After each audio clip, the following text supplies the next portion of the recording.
Let's go. Welcome to the League of Trade. Hello, and welcome to episode 381 of the Leaguecast podcast. I'm your host, Nick Deacon Cooper. Joining me is Aiden Frost Rockards. Heyo. And that's it. No Colton this week. He is busy with some stuff. But he's eating the ass like groceries. True. I hope we don't know that information whenever that time comes. But hey, whatever, dude. Yeah, it's just going to be us this week. He will be joining us next week, barring any unforeseen circumstances. But we got a packed show this week. It's going to be a big one, dude. Yeah. Before we get into our weeks, because I actually have some pretty big news, unlike normal. I do. It's not that big. Patch 9.11 came out, so we'll talk about that. We have a Clash update, which I'm sure most people are dying to know about. The Blue Essence Emporium is live, and got some updates to that. And then they have live patch updates, or live updates on patch 9.13, where I guess we'll talk about that later. We don't go too in-depth. Got a roundtable question. Got a bit of LCS news as it started this week. And finally, we're going to round it out with some emails. Aiden, why don't you tell us about your week? My week? I'm not going to talk too much about stuff because I played like some League and did some other stuff. But I want to talk about 2 League games I played. Okay. One of them was about half an hour before we started recording. And that was a game where I went 110 on Redacted and Trevor went 511 on Nico. Hard-inted, put together. Yep. And Arvane carried the game. She was a Smurf, but like I've never seen someone carry the game harder. Like there was like 5 fights where she like 1v5 with their team, sort of thing. That doesn't happen often. That was a game where we lost triple inhibitor like 2 or 3 times. And Arvane, her build was sick though. I'm not sure if you like looked at the game. I didn't. She had a Janna support, so she had Bork, which is pretty normal. And then she went Wit's End, so she can increase her healing from her Janna redemption heal, whatever. Yeah. And then she went into Phantom Dancer, I believe, to reduce damage to her. And then she went Spirit Visage to increase her healing even more. And then she got Rage Blade and then Infinity Edge. So she was just like fucking lifesteal tanking their entire team. Dude, if she got she'd get 3 autos off and she'd heal her entire health bar. Holy fuck, yeah, that's wild. I bet she took Ravenous Hunter too. I'm sure, yeah. It was a really cool build though. I'm like, as soon as I saw her build Spirit Visage, I'm like, this girl knows what she's doing. Yeah. That's awesome. A really smart item. Yeah. Wow. So that was like a fun game. It's one of those games where it's like we've had a bunch of games this week on. I've been playing on my Smurf with Trevor, which my Smurf is now Diamond 4, which is really cool. We had a bunch of games where it's almost like it's a curse. Like if I play top lane and he plays mid, usually we'll do well. Like other than barring this one game, to the point where like I'll be like 7-0 in lane or I'll be a 6-0 in lane. I've been playing Tom Kench a bunch, and our bottom will just like into like the point where like it's unwinnable, right? And it's like actually a curse. And then if we play bottom, we'll play more blitz. We'll smash our lane, and our jungle top mid will just like it's actually like it's almost funny, right? To the point like how hard it is. And then the one game where we both int as hard as we can, dude, we get carried, like hard carried. Yeah, hard carried. Huh. And then the other game I wanted to mention was on my, I think it was also on my Smurf. Also, other news, my main is now D2, 75 points, which is cool. Because last week I was D3, so now I'm almost D1, which is cool. That's actually a huge jump. What the hell? Yeah, I've actually been winning. Tom Kench is pretty strong. Yeah. Have you just been playing Tom Kench on your main? Yeah, just nonstop. Gotcha. He just pick him in anything. I feel like I need to learn like the harder matchups to do better. But anyways, the other game we played, I played Tom Kench top. I was like 5-0 in lane or something like that. Trevor didn't have that good of a game. But once again, bottom lane loses, whatever. But the enemy support, our Draven wasn't an 80 carry player, but he goes, holy fuck, their Morgana's hitting like a ton of bindings. He says that in all chat. And then Morgana goes, yeah, check my stats, right? I'm like, oh, maybe she has insane stats, right? Like no one says that unless they have crazy stats. I look at her, she has 11 games on Morgana with like a 62% win rate or something like that. So it's like, and I'm like, oh, maybe it's her actual account, which is like a 50% win rate account. I'm like, and she's platinum too. Huh. I was a little bit triggered by that because like she said it with like the utmost like confidence, like I have a 60% win rate. So I go, holy fuck, 62% win rate with 11 games in Platinum 2? You're actually fucking insane. So a little bit condescending, but I was a little bit triggered that like she was like that. I've never seen someone get so angry like off of like a little comment. Like at first it was a little bit. That? She was so dude. She went, hey, shut the fuck up. You're bad at the game. You're ugly. And I'm like, oh, that's what the fuck? And she goes, and you're also poor. I don't talk to poor people. Muted. Okay, so far accurate. And then like she just kept shit talking. She actually muted me because she didn't respond to anything I said. Jesus. But she like just kept shit talking me. She kept talking my appearance, my like financial standing. Holy fuck, dude! Like it was so weird, dude. I've never it's like getting triggered off of that. Like that's so weird. The best part was like you're poor. I don't talk to poor people. Muted. That was my favorite. Oh, dude. Really funny. Fuck. And I wish I got queued up against her again. That would be so good. Mm-hmm. It was just funny, like her saying that she has a crazy win rate when it's like, I guess it's pretty good, but it's not like outstanding. Anyways, that was my week though. I had fun. I had some fun games. Yeah, it was good. That sounds fun. What about you? I had some I had some high games and some real low games. I'm looking at my match history over the past 10 games. I got to D4. By the way, Pog. So the race to Diamond is actually officially over. Congratulations to me. Better luck next year, guys. I hope you can compete. Congratulations to me in 6 games, Colton in like 15 games, and then I'm being me told in by 17 our producer. games. I'm being told by our producer that I fucking lost real hard. But I ended up going 5-5, where I 0-3'd my my series. Then lost 2 extra games, I think. Then won, I think, 3 games in a row. Then lost 2. Then won 2 and got to Diamond. So just a fucking streak, dude. And I think with the exception of 1 game, every game I went negative, I lost. Every game I go positive, I win. Hell yeah. And I swap back to 80 carry for that portion for some reason. It just worked, I guess. But it's been real fun. That's actually fun. Like, I've come full circle where 80 carry still feels like such a shit role, but now the expectations from your team, like, of their 80 carry is so low that it doesn't even matter. It's like, if I pop off, sick. Great. If I don't pop off, it's kind of the nature of the role there, bud.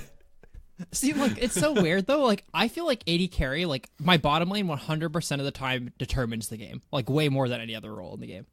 Yeah, I mean, honestly, a lot of the games that I played that I lost, it was like I didn't feel like I was getting outlaned, say for like 1 game where I played against 100% win rate, 80 carry and support.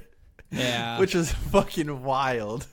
But otherwise it felt like, oh, I'm getting ganked and my jungler is doing things on the other side of the map. Mm-hmm. Like, so yeah, I mean, it is super snowbally, and it does feel like the winning bot lane kind of determines how the game's played. But I feel like that's more of the strength of the support rather than the strength of the 80 carry. That's fair. I also think it's like part of the thing is whatever bot lane wins, they're probably playing one of the 3 good 80 carries in the game, being Ezreal, Kai'Sa, or Vayne. Mm-hmm. And if you win lane with one of those 3 characters, you kind of do carry. Yeah. It's one of those where it's like your competition is then an 80 carry that's behind. Mm-hmm. And you're actually a real champion, and that's just not a matchup at all. Like, you smashed that 100%. It's like... I was just going to say, 80 carry is such a weird role because I feel like it's very difficult to mechanically outplay another 80 carry who's just ahead of you. Yeah. But... Sorry, what were you There's like a couple. Yeah, I was just going to say, I thought it was funny the one game in your series where you lose a Swain game really hard, and then you go, I'm going to play top. I don't know if that was like a... Fuck, this character is easy to play. But... Well, no. It was okay. So the game before that, right? I had a like 600,000 mastery point Riven. Loses to a first time Rumble. Like actually 0 points Rumble, and I was just like, all right, I'm just gonna fucking play top lane. Like I'll just because that's what you do. You see, like my Tom Kench game happened, and then I had a pretty bad bot lane, and then I swapped bot lane, and then I had a pretty bad AD carry, so then I just became an AD carry player. Yeah, but yeah, it was fun.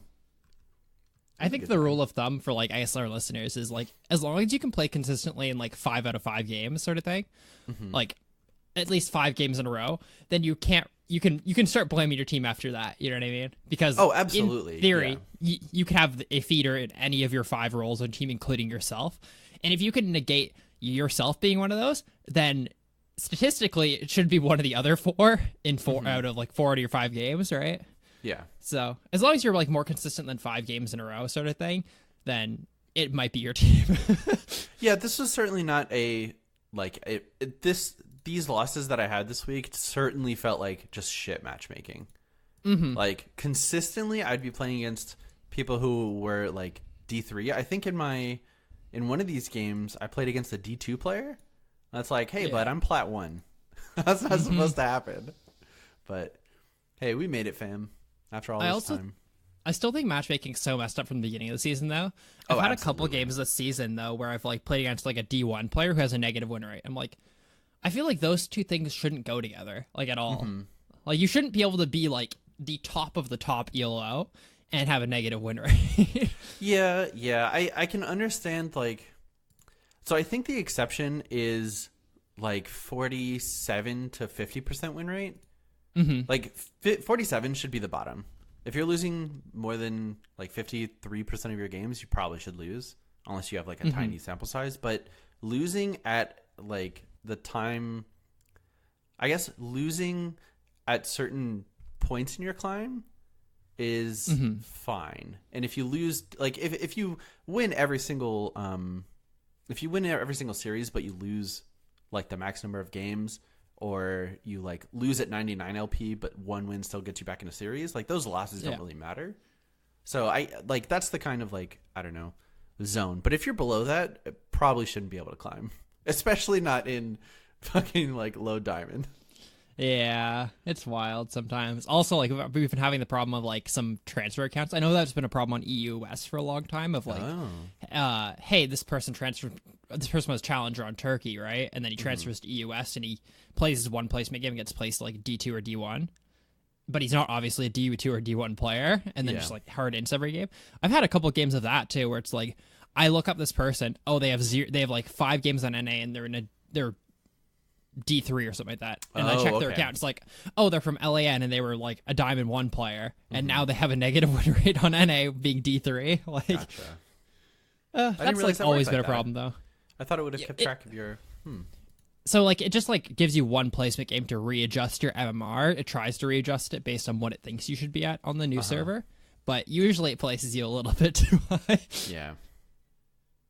Oh well, I think that's a hard problem to solve though. It is for sure. Cool. Nice. I think that's it for our weeks.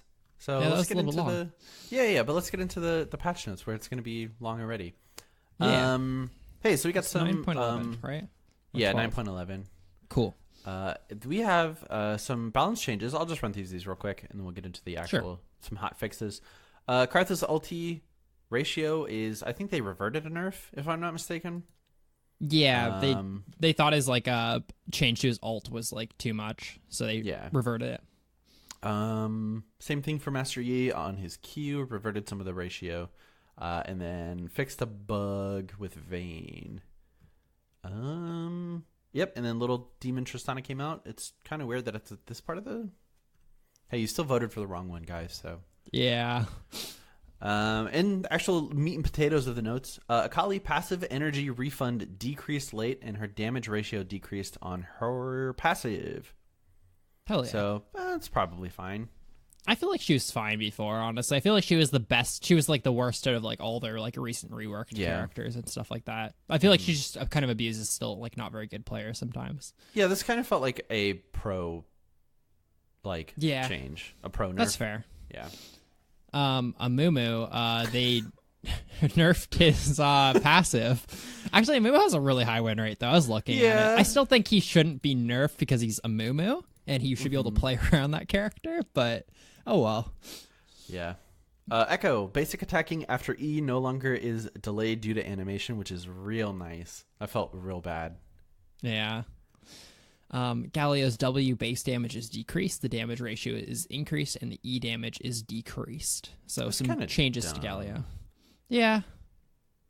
Are they trying to push him out of support? Yeah, they're trying to push him out of support, I guess, and back into mid. Yeah. But he was already like pretty bad mid, like at least currently. Yeah, he hasn't been a mid meta for like a year and a bit, I guess. It's been a while. Gragas, base health growth, and attack damage is all increased. I do not long for the days when Gragas is fucking pick ban.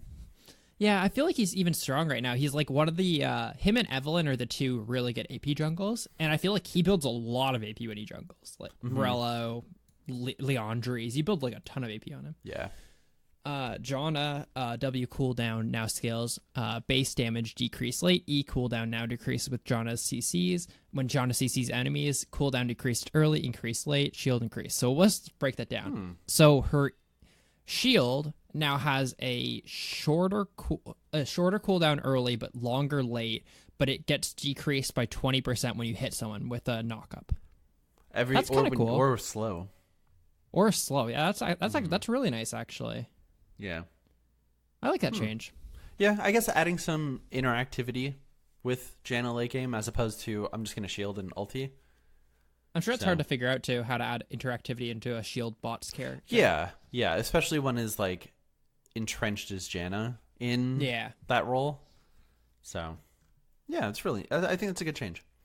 Jace, Q base damage is decreased late, and the damage ratio has also been decreased. So his I don't think that's why he's picked is for his late game damage, but I guess it's a good start. This Karthus change got reverted, right? No, the base damage didn't get reverted though. No, yeah, but the ratio did.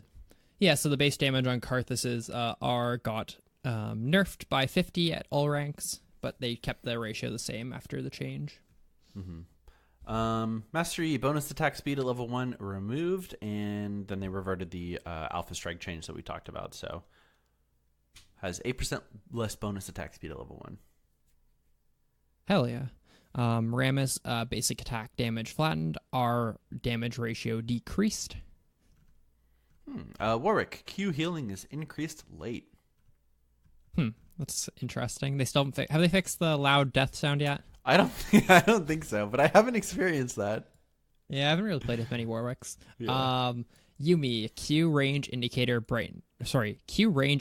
brightness adjusted. W now gives assists when she first attaches. E movement speed decay flattened. Lots of bug fixes. Yeah, I'm sure she has a ton of bug fixes. Oh, absolutely. But I feel like she's pretty decent right now. Yeah, I'm honestly probably too strong. Like she's sitting at a 45% win rate, but I feel like that's not right. I think it's like as people learn how to develop a better comp with her, because she's super teammate reliant. Like if you get on an Aatrox, it's way different from like an Urgot, for instance, or even how they like work with her, like walking forward for Qs and stuff. Like people don't know that they have to do that. Yes, please. I've played too many. I've not played more than like 6 Yuumi games, but I've already had too many experiences of like if Yuumi is attached to you, you need to like walk forward or walk backward or walk left. Like she's not a character if you are attached to someone who doesn't know that they are in control. Yeah. It feels so bad when I throw out a Q and I see my AD carry just like do nothing. Just sit there. Or if they walk back and shorten the range of it. Yeah, it's just like walk forward, please. I'll win this lane for us. Please. Also, take cut down on this champ because it's OP. Yeah. But that's fun. Zach, Q slow is decreased. The cooldown is increased. W max health damage now scales with AP, and his ultimate is reverted. No longer do we have the kidnapping. We now have the bouncy boy back. Reddit told me that he's going to be awful if they don't make more changes. But I think he's actually really good. I played with him a couple days ago. Yeah, I mean his ulti definitely seems better, right? It's just better. Although I think it's less fun in my opinion. Yeah. I've heard lots of complaints about like his Q has to change in some way. because that's the probability is Q. So yeah, it's like it's a big. It can either be a really shit ability or a crazy ability. Like if they're max range and you like yank them, like yeah, I don't know. So, it's weird. I don't know either, but people are happy for now. For all of our listeners, the Challenger Recall is now in the game. So if you're currently Challenger, if you recall, you get a gold recall. Congrats to all of our listeners. Rainbow Fluffed. There's an icon, I guess, that's still available for purchase. Yeah. That's cool. And then lots of bug fixes. Oh, did you see the Draven bug fix? That's a huge nerf. No. His R wasn't like decreasing in damage when units were hit. Oh. That's like a nerf that like can easily reduce a character's win rate by like 1% though. Like Absolutely. I wouldn't be surprised if it dropped more than that. That seems like a huge change. Has you it throw it dropped to like like a team 40%? fight? Yeah. Yeah. It's doing full damage to everyone in fights. that's yikes. And then Little Demon Tristan is out along with Chromas. The Chromas actually look really good. Yeah, they do. I think they've done a fantastic job. We've come a long way from the fucking Fizz Chromas. Piss yellow Fizz, yeah. Yeah. Clash. Aiden, why don't you tell us about the Clash update? So it's still not ready is pretty well what they've come up with. It sounds like they're planning on doing more regional testing within the next couple of months sort of thing, though. It sounds like they've identified ways to potentially solve it. So the problem was that they couldn't launch like however many thousand games at the same time, right? They just couldn't do that with their servers, right? You couldn't start up all those games. So what now they're doing is like they're launching them within intervals. So like you can like start your game anytime within like a half an hour window or something like that. So it won't be all the games trying to launch at the exact same minute. Gotcha.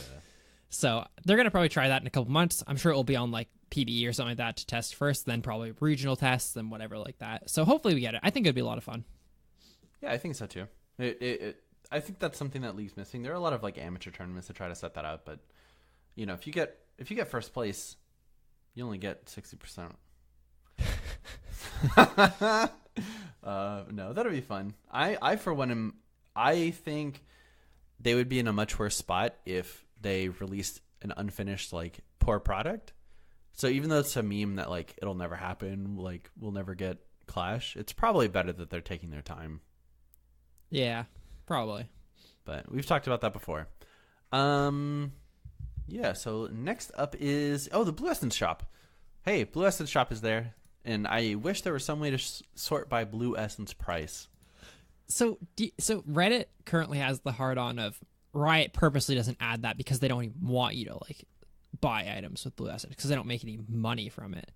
I feel like they just, I don't know, they don't want to like invest the time to create that, I guess. Like even though it's probably super easy to do, I feel like it's not a priority. I don't think they're like I don't think it's marketing to like go, we're going to make it harder for them to get their Blue Essence skins. I mean, it could be, right? That is a possibility. Yeah. However, this is around once every 6 months for 2 weeks. Yeah. They're not going to dump like resources into that. Plus, if they like plain and simple, if they wanted like if they were greedy and just wanted money, no Hextech crafting and no Blue Essence Emporium. Yeah, they just straight up, why would they offer that? I don't know. I definitely feel like it wouldn't take very long for them to do it. Not that I'm like a professional programmer, but like it seems like it's a non-issue. Like, yeah, I had to scroll through for like a little bit longer than I normally would. Oh no. But that's like not problematic at all. Like, no. I guess. But there are a lot of really high quality like skin chromas that were on sale. I think all of the ones from the past year. There's some from the last Blue Essence Emporium that aren't available. They do them in like shifts right now. So like all the chromas that came out from now until the next Emporium won't be available in the next one, but they'll be available in the one after that. Gotcha. And all the ones that are currently available won't be available in the next one, but they'll be available in the one after that. So they like rotate on and off. Oh, okay. So every year you'll at least be able to get them. Nice. Yeah, so make sure you check that out if you got some extra lying around. And then we have a new way of kind of hanging out with Riot and learning more about how they approach patch notes. For patch 9.13, they are like completely tearing back the curtain and kind of like showing us exactly what goes into every single like patch notes that they do, patch that they do. Mm-hmm. So they have like a bunch of their like chats like from their in client, like their Slack client and stuff like that. Of like, hey, here's a great example. John Frank at 6:07, he goes, Irelia base magic resist 32-26, and then someone goes, I think we're gonna ram ourselves into a wall here, but I'm down to try it. And then Jat goes, not a huge fan of this. Ori only sits at 26 magic resist because her E gives MR. This would put Irelia at the lowest base MR in the game outside of Yumi. Plus, I generally think that base stats nerf low more... base stats nerf low more than high, so would prefer some type of mechanic change, although it's not hard to do it with a bucket. Would rather see us lower her MR to 30 and look to reduce her MR per level if we could go the MR route. It's like conversations like that they're kind of like showing us, which I think is really, really cool. Mm-hmm. Yeah, super, super cool. So I'm actually really excited to see how this goes. Yeah, it's not very organized very well. It's like the way they're doing it is they're compiling tweets from all the balance designers are just tweeting out stuff every single day, and this is like a feed of all their tweets, kind of. Mm-hmm. So it's kind of a little bit confusing where some of the conversations go and stuff like that. But it's still really cool. Yeah. Awesome. Yeah. Yeah. So that'll be really exciting to see how that turns out. Let's get into the round table. Hell yeah. So last week's question was, what feature would you like to have accessible to you while viewing LCS games? We had some pretty interesting answers, but our listeners also did. Proto said, I think it'd be a nice feature to listen to the things that players say over their headsets while listening.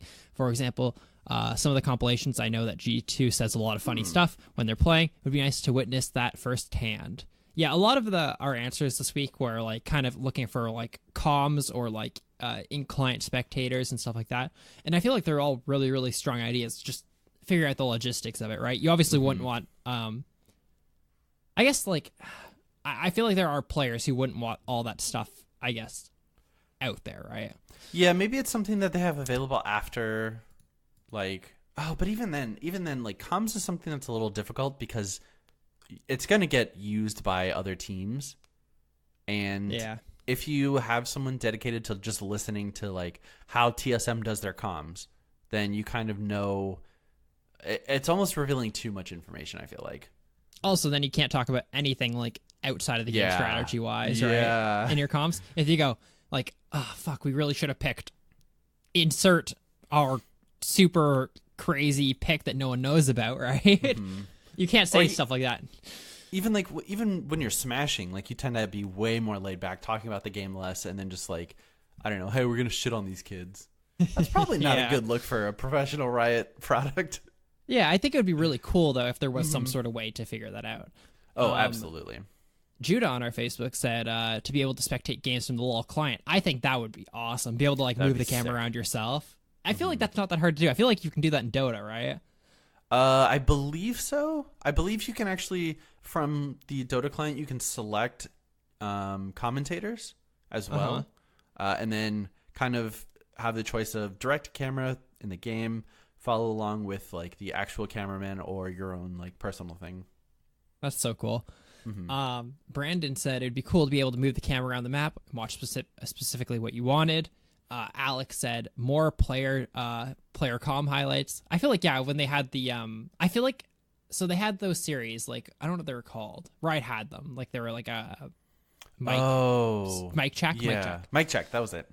I do think that now the teams own their comms though, like with some sort of deal to like make content and stuff like that. So I think that's why Riot currently doesn't do it. But that being said, I wish all the teams like made those comm highlights. I know TSM makes them. I know G2 makes them. It'd be cool if all the teams like really put more content creation out there. Sure. From our Discord, Maka said, I'd love to see a player cam which also shows you what inputs the players are making. It'd be cool to see what pro players are doing at what time. It'd also be a great tool for vid reviews. Yeah, like having some sort of like not even like a hand cam, but like an input cam, like a virtual keyboard, seeing what they're hitting. Like, that'd be really cool. A lot of streamers do that, and it's super cool. I love that for Melee. That's like my favorite thing. When they have, like, it's so much. Yeah, it's insane to watch that. Yeah. What the Hay said, to kind of try and jerk myself off a little bit. He said, Aiden's idea is really sick. My idea was the like being able to instance games, like the double if. Oh yeah, like having Lucian specific play. moments. Yeah. Yeah, and then you try to play them out yourself, sort of thing. He said he thinks that he doesn't think it's actually that hard for them to do if they were able to get Chrono Break, which is their like game. So if the game crashes, they can Chrono Break back to a point and put everyone back in the game at that point. So he said if they get that like working for like everyone, it'd be really, really cool to have it work. So he said Chrono Break already exists, so they can easily get the game files from a specific moment. Yeah, I just don't know how like widely available that would be, but that would be awesome if like they could get Chrono Break working for like people to just try stuff out. Yeah, the only thing is like I'm not sure if they still have the game files from like the Faker play versus Ryu. Like, do they have that game saved? Like as a dot raffle? But even as the future, right? Like, they'd have to be like, hey, going forward, we're gonna take the most iconic play every week and let you play it. That'd be so fucking cool, dude. Yeah, you charge like, hey, we're gonna charge you $15. It's gonna come with Pro View, but you'll get a chance to live the like moment that was voted most iconic, like on Twitter or whatever. That'd be sick. And then Anime Filler episode said, I'd like a feature that includes a player's mental after they see their professional teammates just straight feeding do they try to think of ways to overcome that deficit and win, or are they just tilted like 95% of the league community? Do you know if ProView has like the individual player face cam for the entire time? Because they obviously have those face cams. So I don't think they have the face cam. That'd be pretty cool, though, if you could see their face cam the entire time. Mm-hmm. Like, I would like to see Bjergsen when his bot lane, like, dies, like, in a 2v2, right? Yeah, actually, I don't know. I thought maybe it does. I'm not sure if it's like an LCS specific thing, but the double F triple, where he lets Zven live for, like, 2 seconds, it definitely featured his face, because he was laughing afterward, or smirking, or something. That'd be cool, because like I feel like there's cool. not much you can like take negative away from that either. It's just like a face cam, and it's already on them anyways that could be used. So actually, question: do you think it's? I think there's only been like one actual like rage quit from a game, not like at the end, but like during the game. Mm-hmm. At least for competitive league that I know of. Are you more surprised that it's happened? Period, or more surprised that it hasn't happened more? I'm more surprised it hasn't happened more. Okay, because that's what I was thinking. It was like you see your professional teammates feeding, and you're just like, "This game's over. Like, let's just leave." It's happened like more than like you mean like actually in the middle of the game. I know it's happened like a bunch at the end of the game where someone like FFs as their Nexus being destroyed because they're like annoyed and it's just habit. But I'm surprised that hasn't happened more.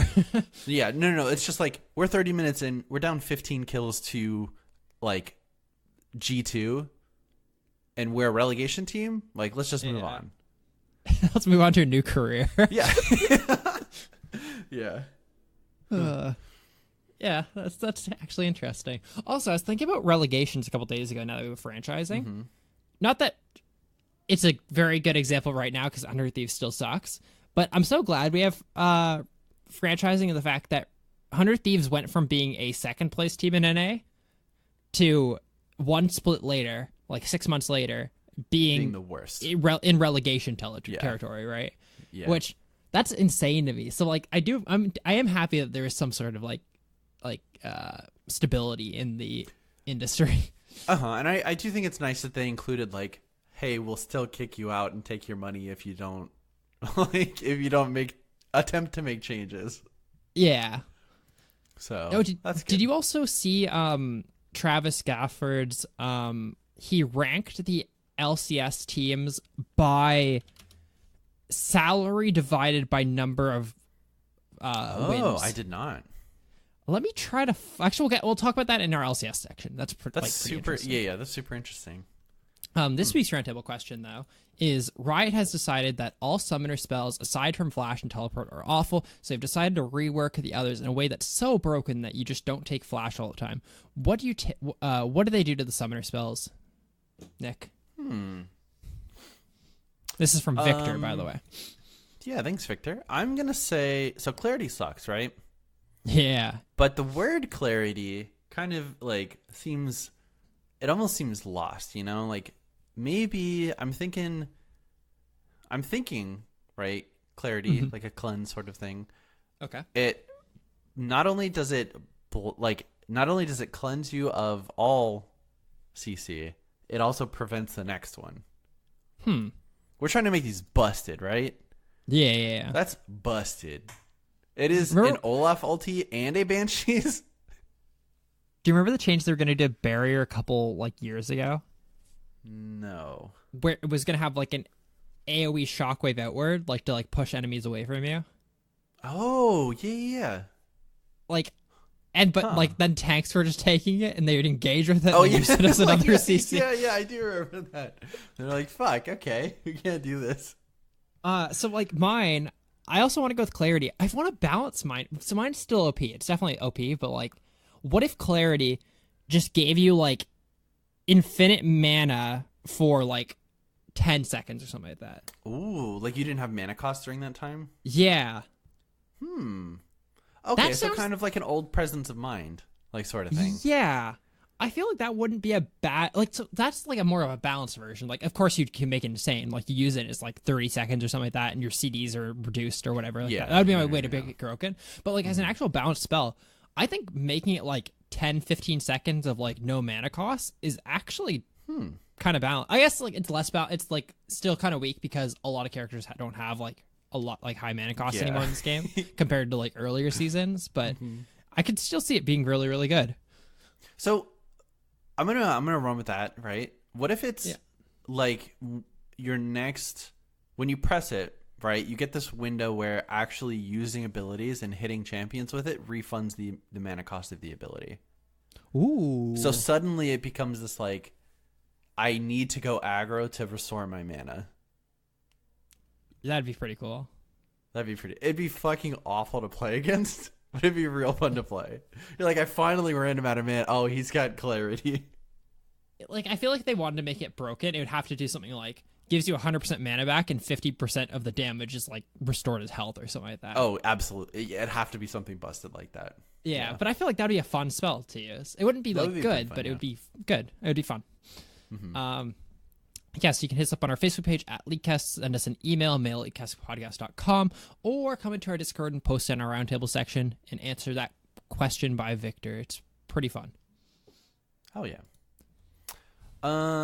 Let's do a cheese pick. I got something real quick. What do you I have? feel like we've forgotten about. So Colton wanted us to do Conqueror Elise top. Ooh. But you know what I say to that? No. just instead, no. Instead, I'm gonna say you're gonna play Lucian top lane, right? Okay. That's not really that cheesy. What I'm saying is you're gonna go Klepto. Okay. Because that's kind of wild.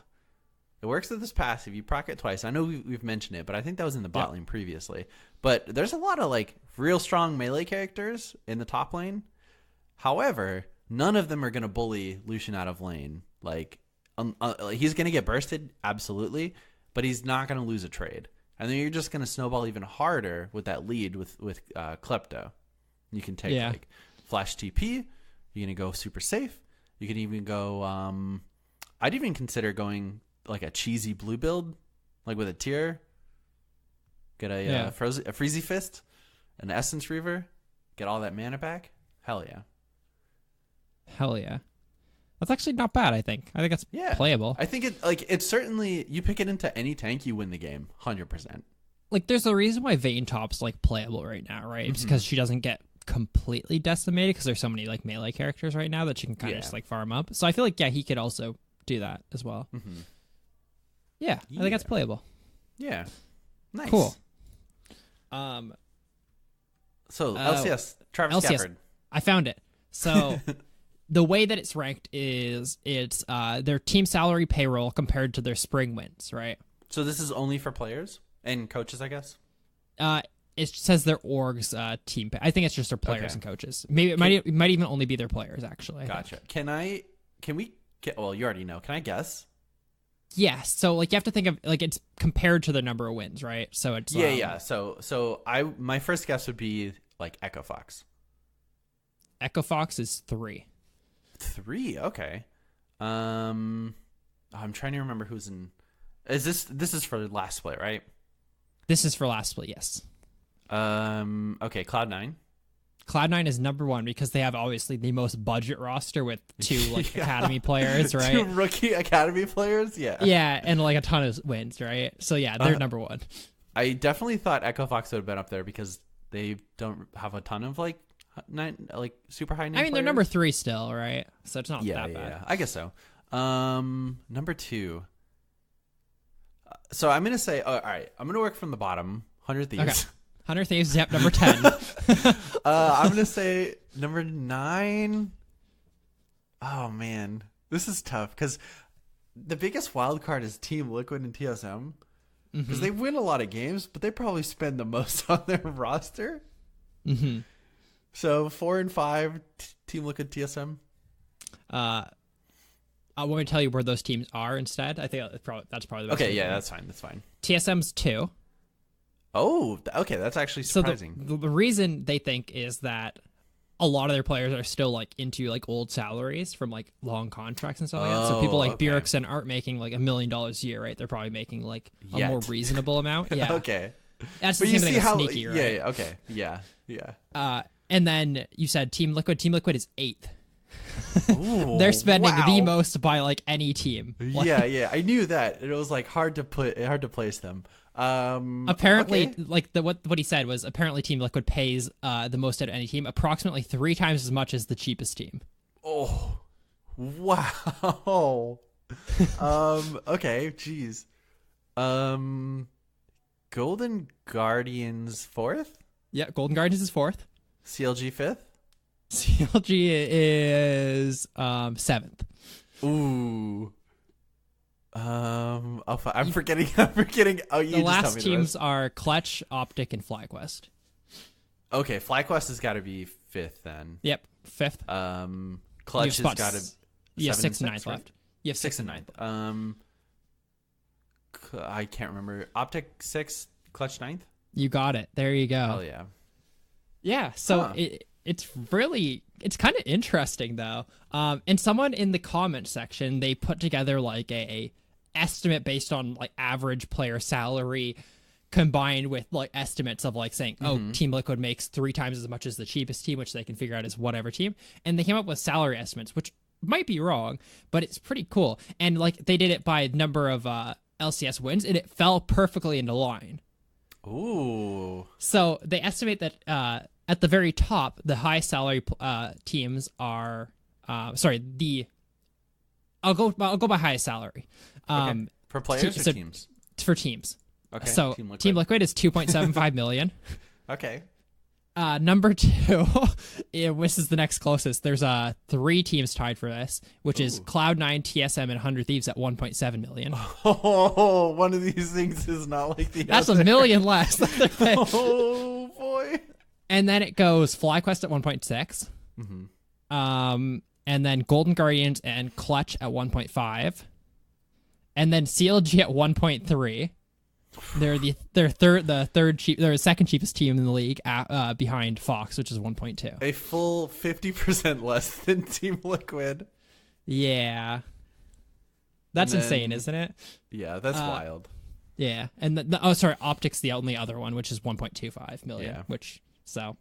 That's dude, Team Liquid pays their player. I mean, they're paying Impact reportedly $1 million a year, right?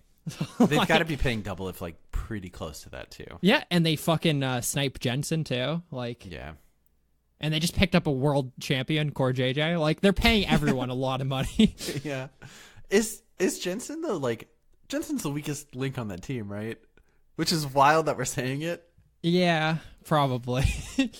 Like, fuck. He's definitely the least consistent, right? Like, I think Xmithy probably has lower lows than Jensen does, but I think Xmithy's way more consistent. Oh, absolutely. Xmithy has like 2 bad games to split, and then like maybe another 2 in playoffs. Yeah. But pretty solid, yeah. I just thought that was a really, really interesting thing that only someone like Travis would know the insights of. I just thought that was a really respectable way of doing it without saying, like, here's the team's like salaries. Yeah, because that's kind of fucked. I feel like that's a super good way to do it, though. For sure. I'm sure he of all people is like in with every single Oregon. They were cool with it. Yeah. So, yeah, that's really fun. Cool. Hey, let's get into mail fight. We got 3 emails this week. Aiden, you're gonna have to read one of these. Am I? Okay. Yeah, I put the smallest one in the middle. So Hell yeah. first up is Victor, and he said, "Hi, Leecast. So I was thinking about how to make Volley a champion again, and I thought the next rework is probably very broken, but hey, it looks fun." So he took he took his own shot at reworking Volibear. Says his passive is Frenzy. When Volley drops below 30% health, he gains 150 attack speed and 10% Omnivamp with a cooldown of 2 minutes. It's pretty sick.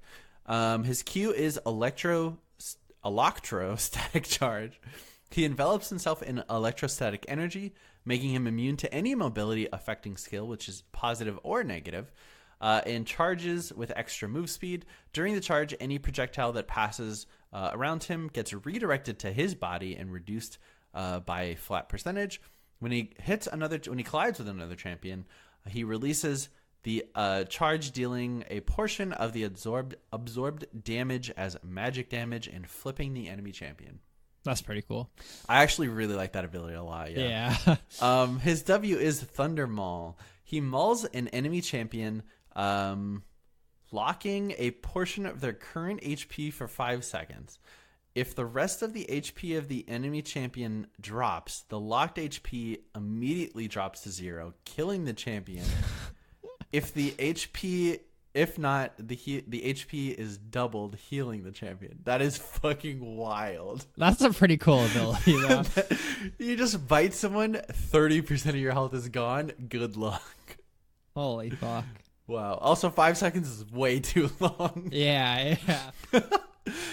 His E is Roar of the Thunder King. He roars, shocking enemy champions in a radius around him and dealing magic damage. Champions that are shocked have their ultimates locked for 5 seconds. If the champion uses its ultimate in this period, the cooldown for the next use is doubled. Normal abilities are locked in a 2-second cooldown with the same effect. Oh my god. If that was an ultimate, I would be like, sure. That's still way too strong for an ultimate. Holy, I like it though. I kind of like that. Yeah, I like it. And his ultimate is Fury of the Thunder God, and we can only guess how strong it is. Volibear calls forth lightning from the sky that strikes 1 per second for every unit in a radius around Volibear. It happens for 4 seconds, dealing magic damage and slowing enemy units by 30%. That's kind of just okay. It's like a worse cannon ulti. Yes, it's more like a gangplank ulti kind of. Yeah. It is like a gangplank. It almost feels like you got to the ultimate, you're just like, fuck, I'm out of ideas, guys. I don't know what to do. Yeah, but that's sick. This champion would be so fun to play. Like busted on every single ability, but. I was gonna say, I'm like, why don't they have a character that can silence ultimates? Then I'm like, that's just silences. They should have like an AoE silence character though. Like silencer kind of, yeah. I think I'd be really We've cool. talked about it before, but his ulti removes your game just gets muted for a couple seconds. That's so cool. It's so sick. So sick. That's a really good idea, Victor. I like a lot of the ideas, maybe not on the same champion. But certainly, they have a place in League. Thanks, Victor. Do you think that ever happens, right? Where they try to design a character and they come up with 8 good abilities, and they're like, "Fuck, we can only put one of these on a character, or else they're overloaded." 1,000,000,000%. I'm sure that happens every single champion cycle. I wonder if they have a notepad or a document with a bunch of abilities that are not being used. A single Google Doc that every single character design has access to, and it's just 64 pages of single spaced ability ideas. Yeah, they have to have it somewhere, point. Right? Yeah. Cool. This email is from Touch Amy Spaghetti. Touch of my spaghetti. Oh, okay. It does say Amy, but touch of my spaghetti. Yeah, I get it. Hey guys, it's Touch Amy Spaghetti. I wanted to ask if you guys had to pick a team comp based around a skin line, which one do you think is strongest? Thanks again. Touch Amy Spaghetti. Is there a way to sort by skin line? There is. Yeah, I'm logging onto the client because of that. Because that's what we're going to have to do. The reality is it's going to be Pool Party because there's the most skins for that. And therefore, you can create the most comps out of it. True. That's such a... alternate SKT. That's fair. There's 15 or 16, 17 skins to Yeah, choose a from. lot of skins. Yeah. So it's under skins, and then And then you just search by like pool party, right? set. There's like a set thing under the first tab. Is there? So Snowdown Showdown has 19 skins in it. See? Wait. Oh, in collection, right? Yeah, in collection. Yeah. Gotcha. I was in the store. Yeah. Right where they want me to have. Right where they want me to be. Snowdown Showdown would be pretty good. Ooh, Pool Blood Party would be- Moon's pretty sick too. There's a lot of Yeah. Blood Moon skins. They're all like, I don't know. These are some solid ones. There's like they have a lot of skins in this game. Ooh, High Noon. I'm gonna make a High Noon comp right now. Okay. Yeah. Okay. So okay. Alistar support. Oh, we're gonna go Thresh support. Fuck. I'm gonna be full AD if I do this comp. Actually, no. Cassiopeia mid. Mid. Alistar support. I have to go Lucian, right? Over Jen. Yeah, Lucian. I mean, it's interchangeable. Yeah. I even have options here. And then I have Skarner jungle. And then then I don't have AP top. There's not enough AP characters in that. I'd have to play like Fiddle top or something. Yeah. Damn. You go Cassiopeia top TF mid? Yeah. It feels pretty weak, actually. I'm going to say Project, dude. Oh, there's a lot of good Project skins, too. Like, all right, top lane, probably Fiora. Mm-hmm. Mid lane, you got Zed, you got Yasuo, you got Katarina, you got some Echo. There's some choices there.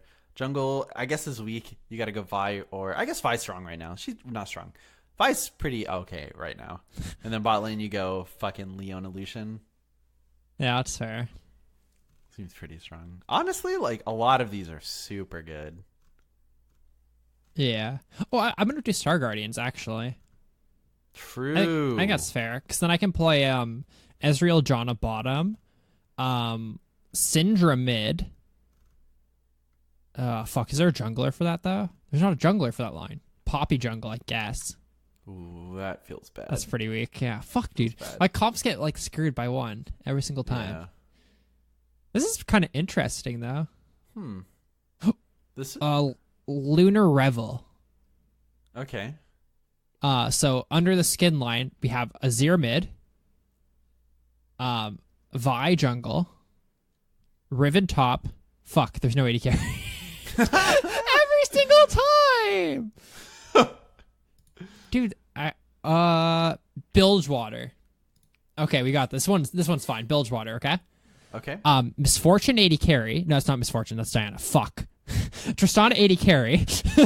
No, or Misfortune, right? Captain Misfortune is the skin. Okay. Yeah. Gangplank top. No, Gangplank mid. Aatrox top. No, Vladimir mid with the Dark Water skin. Okay. Who am I missing? Support? I'm missing support, I think. I think so. Fuck. There's no support. This is actually ridiculous. Oh, what about the Day Job skin line? This is called Day Job. Yeah, I was just looking at that one. That's wild. That one's pretty good. Crazy. Draven, Janna bottom 100% of the time, right? And then you go probably LeBlanc mid. I feel like LeBlanc's your best okay. bet. And then Trundle jungle, then Jack's top. Easily the most solid Darkstar. Is Darkstar really good? You got 4 like easy champs: Orianna, Varus, Thresh, Cho'Gath, right? Yeah. And that's everything except jungle. And then your 2 jungle champ choices are Jarvan and Kha'Zix. Okay, yeah, that's probably the best one. That's got to be the most solid, right? That's really solid. Yeah. You're so well balanced. I think that's my vote. Yeah. I'll double down on that one. That's really good. Right. Official league cast. Darkstar. And it's a small pool too. It's not like it's a pool of like 20. Yeah, so you master that one champ and then you just go for it. Like if you look at pool party, which I think is like a bit of a cop out, it's like there's like 8 mids, like there's like 3 AD carries, there's like 4 supports, like that's probably the easiest one to make like a comp out of, but it's like a ton of skins. Yeah. Cool. That was a good question. Thank you. That was a really good question. Amy Spaghetti. Mrs. Forget, please. Last email is from Leonardo, and he says, "What's up, bro-nados? How do you guys feel about muting toxic teammates / being reported? I find myself losing at least 1 out of 5 games due to excessive typing and arguing with team members who are helplessly angry at life looking for someone to abuse. Do you guys try to defend yourself in chat, or do you just ignore it? My worry is when people say, report so-and-so in all chat, and if I type nothing to dispute it, then that won't increase my chance of being punished if they report. Then won't it increase my chance of being punished if they report?" Thanks, Leonardo. I think first things first, the number of reports in a game doesn't matter, allegedly. I'm not like it does for the auto sure. flag system, but not for the auto flag. Okay.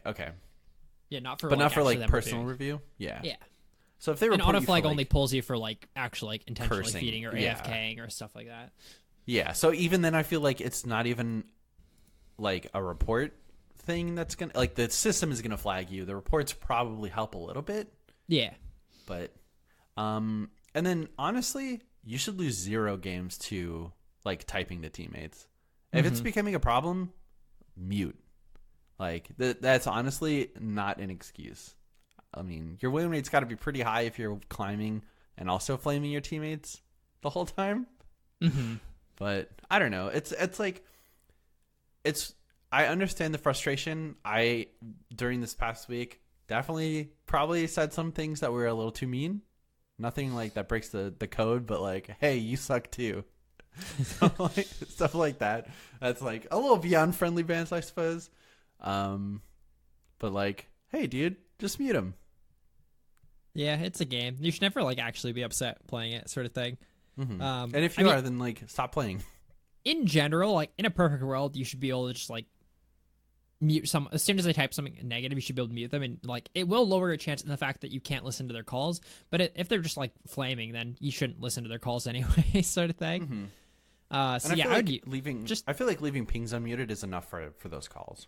Yeah, so it's super easy. Just like mute someone as soon as they're like kind of being angry, or there's just games you go into that you know someone's gonna be angry. I had a game today on my main where we won, but as soon as we got into champion select, our support picked Janna, and our team was like, "Fucking E-girl, god damn it, we're gonna lose the game. Hey Johnny, your only goal this game is to not go 0-3 in lane, you dumb bitch," sort of thing. Like. Like it's like, and so I like everyone just immediately starts arguing in champion select, and then when we got in the game, our John just muted like our AD carry right away, and we won the game, right? Like, just no reason to. Of course, yeah. They actually hard carried bottom too. It's funny. It's also funny because like the AD carry did say your only goal is to not go 0-3 in lane, and John ended the game 0-3, which was a little bit funny. But oh well, it's like just mute people who are toxic. No reason to get triggered over it. That being said, if someone with a lower rank flames you, you should be able to fucking obliterate them. It is always funny. They hit you with the, I don't even play that much, and then they have more games than you, and they go I don't even try. Yeah, your fucking 48% win rate reflects that, bud. My favorite thing is when someone's like, "Oh, this isn't even my main account," and they have like 900 games on it. You're like, what the fuck, dude? It's like, all right, you're playing 900 games of the same champion. Yeah, it's not your main. All right, that's cool. Yeah. Ugh. Oh boy. Like I think my first game this season was fucking AP Scion, like on my Smurf. Yeah. Jeez. Yeah, just mute. It's there. Keep their pings unmuted unless they keep pinging you, in which case mute them too. Fuck it. Yeah. But hey, that's it. Thanks for listening. That'll do it for this episode of LeagueCast. You can check out our Twitter at LeagueCast and at LeagueCastFrost. Our Facebook is LeagueCast. Come talk to us on TeamSpeak or Discord. TeamSpeak is ts.leaguecastpodcast.com. And you can get the Discord information by sending us an email to mail@leaguecastpodcast.com. You can also send your roundtable answers there. Twitch.tv/bluebasket and /KingLardOut are where we stream occasionally. And patreon.com/LeagueCast is where you can go to support us financially. And that'll do it for this episode of LeagueCast. We'll see you next week for episode 382. Goodbye. Bye.